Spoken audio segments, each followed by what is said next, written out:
And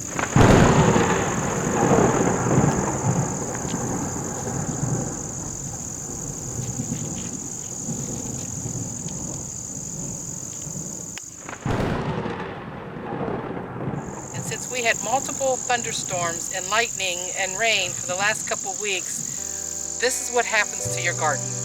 I have been gardening for over 40 years, and this is what I have observed and did a little research on why does lightning affect your garden. When lightning strikes, there is quite a bit of electrical energy that is actually separates the nitrogen atoms that are in the air. Then the rain dissolves these into nitrates, which these nitrates fall down to the earth and then into the soil, which is then combined with the minerals that are in the soil.